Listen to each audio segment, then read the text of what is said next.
नमस्कार, DG news में आप सभी का स्वागत है। मैं हूं ऋतु वर्मा। खबरों को शुरू करें उससे पहले नजर डालेंगे अभी तक की हेडलाइंस पे। प्रधानमंत्री नरेंद्र मोदी ने पोस्ट बजट वेबिनार में कहा कि देश की आर्थिक सफलता के लिए हितधारकों को आगे आना होगा। कहा, बजट में बुनियादी ढांचे और इंडस्ट्री पर दिया गया जोर।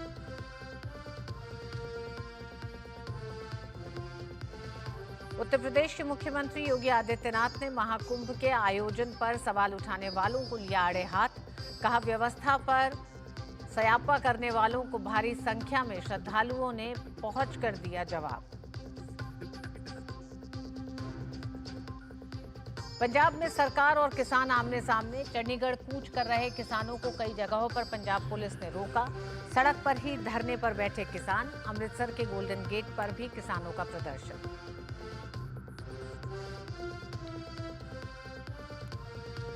महाराष्ट्र विधानसभा में मौजूदा बजट सत्र से निलंबित किए गए सपा विधायक अबू आजमी।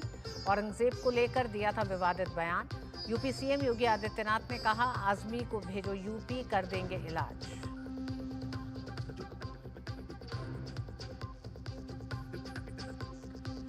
और चैंपियंस ट्रॉफी का दूसरा सेमीफाइनल आज। न्यूजीलैंड दक्षिण अफ्रीका के बीच होगा मुकाबला। विजेता टीम रविवार को भारत के साथ खेलेगी फाइनल।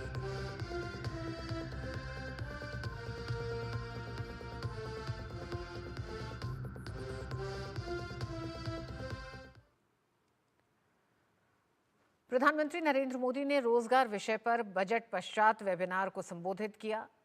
लोगों, अर्थव्यवस्था और नवाचार में निवेश विषय पर आधारित वेबिनार से बड़ी संख्या में हितधारक जुड़े।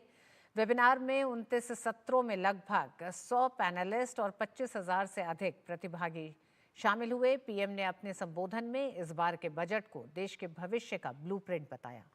पीएम ने एआई जैसे क्षेत्रों में विशाल संभावनाओं का जिक्र किया। भारत एआई की क्षमताओं को विकसित करने के लिए नेशनल लार्ज लैंग्वेज मॉडल की स्थापना भी करेगा। इस दिशा में हमारे प्राइवेट सेक्टर को भी दुनिया से एक कदम आगे रहने की जरूरत है। एक रिलायबल, सेफ और डेमोक्रेटिक देश जो एआई में इकोनॉमिकल सॉल्यूशंस दे सके, विश्व को उसका इंतजार है। आप इस सेक्टर में अभी जितना इन्वेस्ट करेंगे, भविष्य में उतना ही एडवांटेज आपको मिलेगा। और शुभमय हमारे साथ जुड़ गए हैं। प्रधानमंत्री ने वेबिनार में जिन बातों को रखा उसी पर चर्चा के लिए शुभमय जी आपका बहुत बहुत स्वागत है। शुभमय, प्रधानमंत्री ने जो एक तरह से इस पूरे बजट की टैगलाइन कहें, ये उन्होंने कहा है कि ये पूरा बजट भारत के भविष्य का ब्लूप्रिंट है। तो इस ब्लूप्रिंट में आज जैसे प्रधानमंत्री लगातार बजट पश्चात तमाम वेबिनार की श्रृंखला में आज रोजगार को लेकर प्रधानमंत्री ने उन तमाम क्षेत्रों के बारे में विस्तार से बात की जहां से भारत में रोजगार सृजन की तरफ काम किया जा रहा है। अगर हम शुरुआत शिक्षा के क्षेत्र से करें तो शिक्षा के क्षेत्र में शिक्षा और टेक्नोलॉजी के एक तरह से इंटीग्रेशन को लेकर जो तमाम योजनाएं शुरू की गई हैं उसका एक बड़ा असर दिख रहा है। किस तरह से आने वाले भविष्य में भारत के लिए ये बहुत अहम था जिस पर काम भारत ने 2025 से अगर हम कहें तो शुरू कर दिया है? जी, खासकर अगर आप देखें, इसमें सबसे बड़ी चीज जो प्रधानमंत्री विषय खासतौर से जोर दे रहे हैं वो ये है कि जो भी गवर्नमेंट के पॉलिसीज हैं उसमें दीर्घकालीन एक बैलेंस है, यानी कि निश्चयता है। ये निश्चयता निवेशकों के लिए बहुत जरूरी होता है। और आपने एजुकेशन की बात की, एजुकेशन शिक्षा के क्षेत्र में, स्किलिंग के क्षेत्र में भी आप देखेंगे पिछले कई सालों से, और कई साल में मैं करीब 10 साल से कह रहा हूँ, जो पॉलिसीज चलते आ रहे हैं वो पॉलिसीज में एक लिंकेज है, एक पॉलिसीज में एक यूनिफॉर्मिटी है। और ये फायदा इसलिए देता है क्योंकि इससे जो आने वाली पीढ़ी है उनके लिए जो स्किलिंग कर रहे हैं, जो एजुकेशन के क्षेत्र में भी अगर इन्वेस्टमेंट करना चाहते हैं, दोनों तरफ से ये एक स्टेबल इन्वायरमेंट बनता है।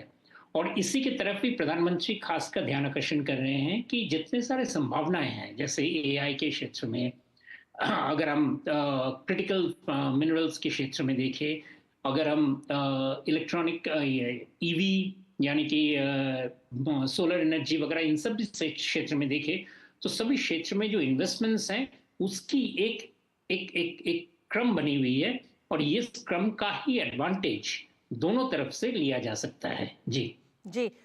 शुभमोय जी, प्रधानमंत्री ने कहा है कि ये ऐसा दौर है भारत के लिए जहां भारत को इन्वेस्टमेंट के लिहाज से लोगों में, इकोनॉमी में, इनोवेशन में, तीनों क्षेत्रों में इन्वेस्टमेंट करने की ज़रूरत है। तो अगर हम आपसे ये जानना चाहें कि इकोनॉमी और इनोवेशन को लेकर भारत किस तरह से इस बजट में आने वाले करीब 20 से 30 साल के लिए जिस ब्लूप्रिंट की प्रधानमंत्री बात कर रहे हैं उस पर काम कर रहा है।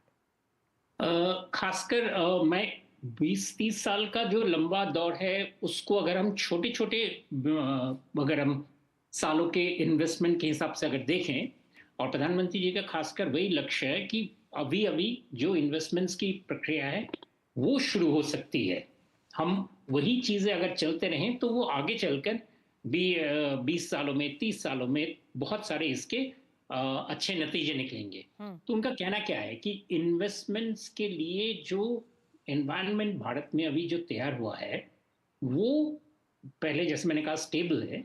दूसरी तरफ अगर हम विश्व के हिसाब से अगर हम देखें तो विश्व में अभी ज्यादातर देशों में, और बड़े इकोनॉमी की मैं बात कर रहा हूं, उनमें काफी उथल पुथल मचा हुआ है। उनकी तुलना में भारत में एक स्थिरता है। ये स्थिरता सबसे बड़ी एक इकोनॉमी में काम करने के लिए लोगों को प्रोत्साहन देता है। जैसे कि अभी बात हुई है न्यूक्लियर एनर्जी में, जिसमें 10 साल 15 साल का इन्वेस्टमेंट्स लगता है। हम 100 गीगावाट के इन्वेस्टमेंट्स की बात कर रहे हैं न्यूक्लियर में। इसमें जो टेक्नोलॉजीज की जरूरत है, इसमें जो हर तरीके का इन्वेस्टमेंट का जरूरत है, कंपनियों की तरफ से मटेरियल्स का और एम्प्लॉयज की तरफ से बहुत हजार तरीके के एम्प्लॉयज की जरूरत पड़ेगी इस सेक्टर में आने के लिए। तो ये एक जो फ्रेमवर्क जो तैयार हो गया है, और जो इस बजट में, ये इसके पहले में जो सरकार ने जो सिस्टम्स लाए हैं, उन सब में ये प्रतीत होता है कि भारत में India is open to business and India is open to long term business. कि हम लॉन्ग टर्म में क्या क्या प्लान्स हैं उसमें कोई हिल मतलब कोई जिसे कहते हैं दुविधा नहीं है। ये बहुत बड़ी चीज है, और इसीलिए भी वो प्राइवेट सेक्टर को भी जैसे कल भी बता रहे थे कि इन्वेस्टमेंट्स आप सिर्फ मतलब इसको अवलोकन मत कीजिए, आप इसमें शामिल होइए। क्योंकि मैन्युफैक्चरिंग की जो प्रक्रिया है, जो Bharat, because Bharat as an attractive investment destination बन रहा है, और इसमें बहुत सारे इन्वेस्टर्स विदेश से भी इंटरेस्ट दिखा रहे हैं। तो उन इन्वेस्टर्स जब आ रहे हैं तो भारतीय इन्वेस्टर्स को भी उसका लाभ लेना बहुत जरूरी है। जी, दोनों तरफ से शुभमोय जी, 2014 से अब तक करीब 3 करोड़ से ज्यादा रोजगार उपलब्ध कराए सरकार ने, और रोजगार सृजन मौजूदा सरकार की, मोदी सरकार की प्राथमिकताओं में शामिल है। चाहे हम रोजगार मेले से देखें या फिर उन तमाम क्षेत्रों में टेक्नोलॉजी के साथ आगे बढ़ते हुए किस तरह से रोजगार के नए अवसर पैदा किए गए हैं। ऐसे में आपको क्या लगता है एआई क्षेत्र कितना बड़ा क्षेत्र होने जा रहा है, जो सिर्फ रोजगार तो उपलब्ध कराएगा ही, साथ ही साथ युवाओं के लिए नए अवसर पैदा करेगा, नए एक तरह से नए बड़े आयाम पैदा करेगा, जिसमें युवाओं के लिए भी और देश के लिए भी विकास के बड़े लक्ष्य साबित हो रहे हैं। खासकर आप इसमें रोजगार के क्षेत्र में सबसे बड़ा जो डेटा हमारे पास सामने आ रहा है वो है women employment, women participation in the labour force. इसका डेटा जो हमारे गवर्नमेंट के जो पीरियोडिक लेबर फोर्स सर्विस से जो डेटा आ रहा है वो बहुत ही इंटरेस्टिंग डेटा है। 17-18 से अगर हम देखें, अगर 24-25 तक का जो डेटा है उसमें हम देख रहे हैं कि लेबर फोर्स पार्टिसिपेशन रेट 51.5% से उठकर ये 60.5% जा चुका है। खासकर इसमें अगर हम महिलाओं की एम्प्लॉयमेंट देखें तो इसमें अभूतपूर्व वृद्धि हुआ है, जहां पे वो रूरल एरियाज में खासकर 23.5% से उठकर 42.8%, यानी कि ऑलमोस्ट डबल एम्प्लॉयमेंट का सृजन हुआ है। ये एक बहुत बड़ा बदलाव है, क्योंकि बहुत सालों से हम ये हमें देखने को मिल रहा था कि विमेन एम्प्लॉयमेंट लेबर में नहीं हो रहा था, या उसमें उसमें डिक्लाइन आ रहा था। लेकिन इस बारी नहीं, कि ये जो रेगुलरली जो डेटा पीएलएफएस का जो डेटा है, ये डेटा हमें एक बहुत बड़ा फेज चेंज का दिशा हमें दिखा रहा है कि अगर हम वुमेन लेबर का खासकर देखें, अर्बन में और रूरल में दोनों जगह पे ये बहुत बड़ा बदलाव है। Rural women female participation rate जो जो काफी उतर गया था, वो बढ़ के अभी काफी ज्यादा बढ़ गया है। और ये किस तरह का है कि women own property establishments in India, जो 2010-11 से लेकर 2023-24 का अगर हम देखें, तो जहां पे वो 17.4% था, वो उठकर 26.2% पे आ गया है। ये बहुत बड़ा चेंज है विमेन्स पार्टिसिपेशन इन एम्प्लॉयमेंट में। साथ में मैं वुमेन का ही खासकर बता रहा हूं, क्योंकि वुमेन पार्टिसिपेशन को लेकर ही हमें बहुत चिंता था कि women participation in labour force में नहीं आ रहे थे। और जब तक वो बदलाव नहीं आता, तो हमारे देश में अर्थव्यवस्था में जो हम मूलभूत चेंज की बात कर रहे हैं, लोएस्ट इनकम ग्रुप्स में एम्प्लॉयमेंट देने का, उनका कैपेसिटी बढ़ाने का, तो वो हमें पॉसिबल हम वो देख नहीं पाते जब तक ये बदलाव नहीं आ रहा था। तो this is a very major change. और इसका बहुत सारा, जैसे सिर्फ इनफॉर्मल सेक्टर में खासकर ये बदलाव बहुत ज्यादा है। अगर हम फॉर्मल सेक्टर में देखें, तो वहां पे तो निश्चित ही बदलाव हो रहा है, वहां पे वुमेन पार्टिसिपेशन काफी ज्यादा बढ़ रहा है। लेकिन शुभमोही जी, क्या इनफॉर्मल सेक्टर पर्यटन में क्षेत्र एक ऐसा रहा जिसमें भारत में पिछले कुछ समय में एक तरह से बड़ा परिवर्तन देखा गया है पर्यटन क्षेत्र में? और भारत में पर्यटन का बाजार 23 अरब डॉलर का है, और ये माना गया है कि पिछले कुछ समय में जो बड़े बदलाव हैं उसमें रोजगार सृजन एक बड़ा आयाम जुड़ा है। अगर हम अयोध्या, प्रयागराज, काशी और तमाम वो जो नए कॉरिडोर स्थापित किए गए हैं उससे बात से, तो आप अगर 2025-26 से आगे की यात्रा देखते हैं, तो पर्यटन के क्षेत्र में क्या कुछ नया किया जा रहा है अब भारत की इस विकास यात्रा में? खासकर पर्यटन में मैं वुमेन पार्टिसिपेशन को खास महत्व दे रहा हूं, क्योंकि एम्प्लॉयमेंट में बदलाव बहुत ज्यादा आएगा वुमेन पार्टिसिपेशन से। और पर्यटन एक ऐसा क्षेत्र है जिसमें वुमेन एम्प्लॉयमेंट बहुत ज्यादा बढ़ने का संभावना है। इसमें जो स्किलिंग है, वो जो टाइप का स्किल्स है, जैसे टूरिज्म में हर तरीके का सेक्टर में, यानी कि जैसे as guides, as management of in units, services sector के बहुत सारे चीज़ों में वुमेन का आना बहुत बहुत ज़्यादा पॉसिबल है। और ये आपको दिखेगा खासकर जब हम देखेंगे अभी अगले कुछ सालों में पर्यटन क्षेत्र में, इसके रिलेटेड क्षेत्र में महिलाओं का पार्टिसिपेशन बहुत ज़्यादा होगा। और उसी से ही आपको एम्प्लॉयमेंट की जो फिगर्स हैं, जो एम्प्लॉयमेंट की जो परसेंटेजेस हैं, उसमें जो बड़ा पैमाने का जो चेंज आएगा, वो इससे आएगा। और ये this is a most encouraging thing, और जिसको हमें जिसको देखकर हमें लग रहा है कि गवर्नमेंट के जो पॉलिसीज हैं वो काफी काम में आ रहे हैं, और जिसकी जिक्र प्राइम मिनिस्टर कर रहे थे। जी शुभमोही जी, बहुत बहुत धन्यवाद विस्तार से आज प्रधानमंत्री के रोजगार पर बजट पूर्व वेबिनार में जिन बातों को रखा उस पर चर्चा के लिए। और रोजगार सृजन केंद्र सरकार के प्रमुख क्षेत्रों में से एक रहा है। भारत में रोजगार में उल्लेखनीय वृद्धि देखी गई है, जिसमें 2016-17 और 23-24 के बीच 36% की वृद्धि और लगभग 170 मिलियन नौकरियां शामिल हैं। प्रधानमंत्री के दृष्टिकोण से प्रेरित होकर सरकार ने रोजगार वृद्धि को बढ़ावा दे रहे हैं और रोजगार क्षमता में विकास के लिए प्रधानमंत्री इंटर्नशिप योजना पर भी केंद्र सरकार का फोकस है। इस योजना के दूसरे चरण की शुरुआत हो चुकी है। दूसरे चरण में भारत के 730 से अधिक जिलों में शीर्ष कंपनियों में 1 लाख से अधिक इंटर्नशिप के अवसर प्रदान किए जा रहे हैं। ई श्रम, आत्मनिर्भर भारत रोजगार योजना और राष्ट्रीय करियर सेवा जैसी योजनाएं ग्रामीण रोजगार का समर्थन करने और प्रशिक्षण और करियर के अवसर प्रदान करने में प्रमुख रही हैं। जनवरी 2025 तक 30 करोड़ से अधिक असंगठित श्रमिक ई श्रम पोर्टल पर पंजीकृत हो चुके हैं। आत्मनिर्भर भारत रोजगार योजना के तहत 1.5 लाख से ज्यादा प्रतिष्ठानों के जरिए 60 लाख से ज्यादा लाभार्थियों को कुल 10,188 करोड़ रुपए से ज्यादा राशि वितरित की गई। पीएम स्वनिधि के तहत लाभार्थियों की संख्या 68 लाख से ज्यादा दर्ज है।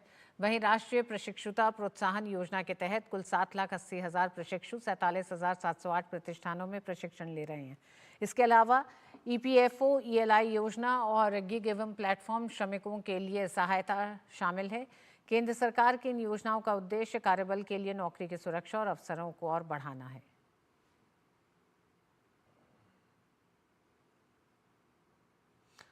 और रोजगार पर पोस्ट बजट वेबिनार में नागरिकों को सशक्त बनाने, अर्थव्यवस्था को मजबूत करने और नवाचार को बढ़ावा देने पर फोकस रहा। साथ ही वेबिनार में चर्चा का उद्देश्य देश में सस्टेनेबल और इंक्लूसिव डेवलपमेंट को आगे बढ़ाने, तकनीक और अन्य क्षेत्रों में लीडर बनने और 47 तक विकसित भारत के लक्ष्य को पूरा करने के लिए काम करने वाली एक स्किल्ड वर्कफोर्स तैयार करना है।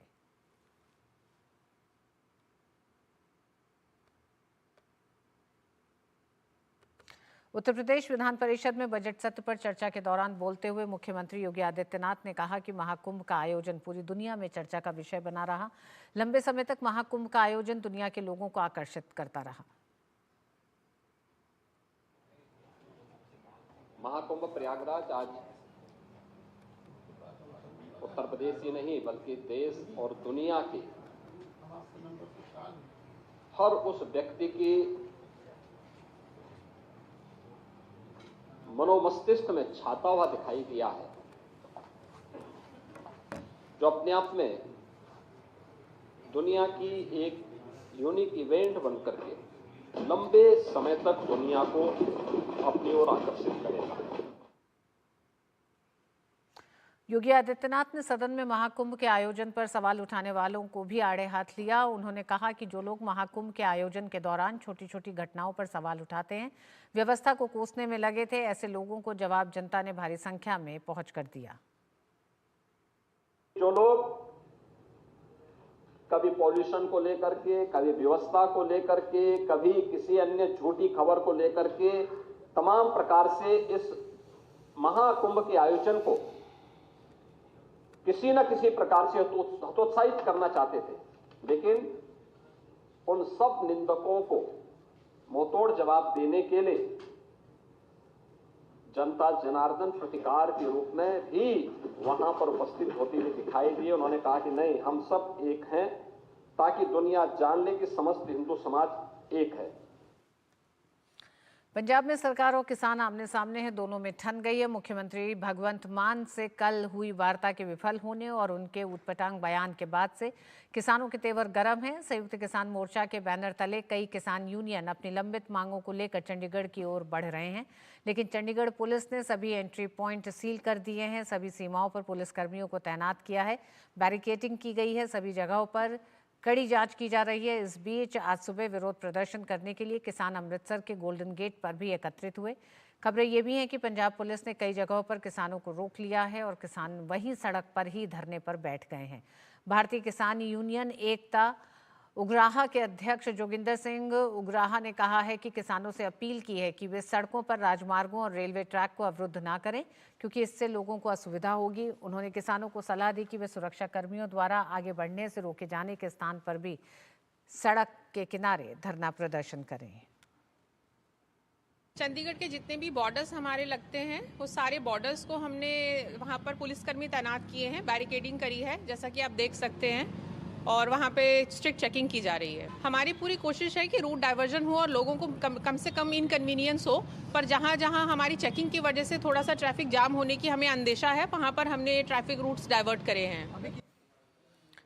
महाराष्ट्र में समाजवादी पार्टी के विधायक अबू आजमी को उनकी विवादित टिप्पणी के कारण विधानसभा के बजट सत्र से निलंबित कर दिया गया है। अबू आजमी ने औरंगजेब के बारे में दिए गए अपने बयान से सदन में हलचल मचाती थी।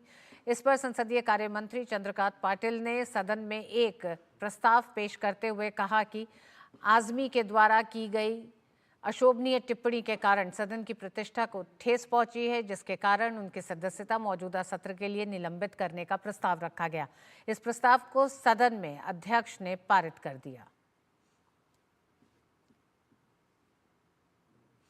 दिल्ली के शीश महल में रहने वाले और अपने आप को साधारण कहने वाले पूर्व मुख्यमंत्री अरविंद केजरीवाल एक बार फिर से विवादों में घिरते नजर आ रहे हैं।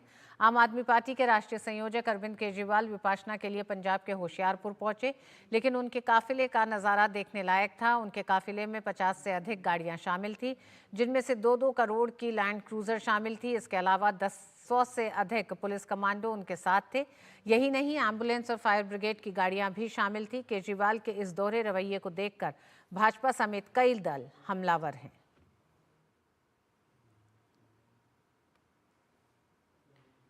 भाजपा प्रवक्ता शहजाद पूनावाला ने आप संयोजक अरविंद केजरीवाल पर निशाना साधते हुए कहा कि विपाशना करने के लिए अरविंद केजरीवाल 10 दिनों के लिए पंजाब गए हैं। विपाशना का मतलब होता है मन की शांति और भौतिकतावाद से दूर रहना, लेकिन केजरीवाल विपाशना के लिए भी पूरा काफिला लेकर गए हैं। विपासना करने के लिए अरविंद केजरीवाल 10 दिनों के लिए पंजाब गए हैं। विपासना का मकसद होता है एम से मन की शांति लाना और एम से मटेरियलिज्म से दूर रहना, परंतु अरविंद केजरीवाल विपासना जाने के लिए भी 100 कमांडो, लग्जरी गाड़ी, लैंड क्रूजर, डजनों गाड़ियों का काफिला लेकर चलते हैं। मतलब कि मटेरियलिज्म और वीवीआईपी कल्चर से दूर रहने के बदले उसका किस प्रकार से विपासना के समय पर भी प्रदर्शन देखने मिला, और वो भी पंजाब की जनता की गाड़ी कमाई से, जिस पंजाब में अब हम देखते हैं कि किस प्रकार की आर्थिक स्थिति निर्माण हुए जब से अरविंद केजरीवाल आम आदमी पार्टी भगवंत मान की सरकार आई है। यही ट्रांसफॉर्मेशन अरविंद केजरीवाल का हुआ है। स्वराज से शराब तक, अन्ना से लालू तक, हम वीवीआईपी सिक्योरिटी और फैसिलिटी नहीं लेंगे से लेकर आज वीवीआईपी लाल बत्ती मानसिकता दिखाने तक, ये है अरविंद केजरीवाल का असली चेहरा, जिसको दिल्ली की जनता ने नकारा है और पंजाब की जनता भी नकारेगी। उत्तर प्रदेश के संभल से समाजवादी पार्टी सांसद जियाउर रहमान बर्क के घर में हुए अवैध निर्माण और बिजली चोरी के मामले में आज सुनवाई होनी है। इस मामले की सुनवाई इस बार अंतिम मानी जा रही है। 3 बार नोटिस के अलावा समय भी बढ़ाया गया है, इसलिए माना जा रहा है कि इस बार अंतिम सुनवाई होगी। इसके बाद कार्रवाई की प्रक्रिया को आगे बढ़ाया जाएगा।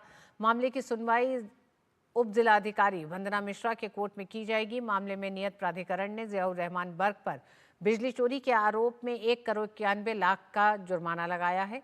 सुनवाई पूरी होने के बाद मामले में वसूली प्रक्रिया को आगे बढ़ाया जाएगा।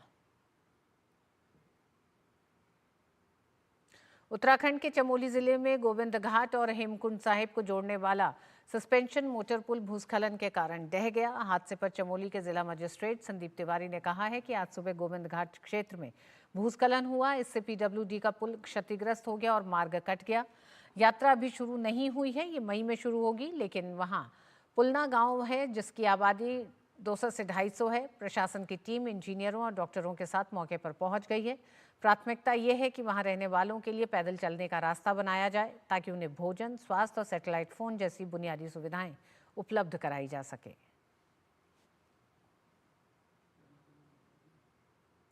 चैंपियंस ट्रॉफी का दूसरा सेमीफाइनल मुकाबला आज दक्षिण अफ्रीका और न्यूजीलैंड के बीच लाहौर के गद्दाफी स्टेडियम में खेला जाएगा। इस मुकाबले में जो टीम भी जीत हासिल करेगी वह 9 मार्च को दुबई में भारत से खिताबी भिड़ंत में भिड़ेगी। दक्षिण अफ्रीका जहां ग्रुप बी में टेबल टॉपर रही थी, तो ग्रुप ए में न्यूजीलैंड दूसरे स्थान पर थी।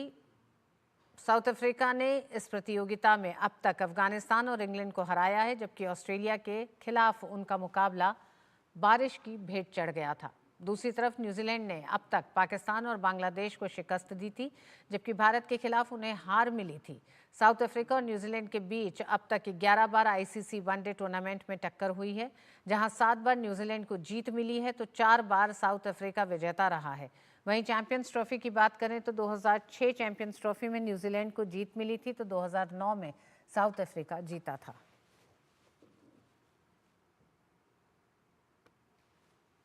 और इस बुलेटिन में बस इतना ही। नमस्कार।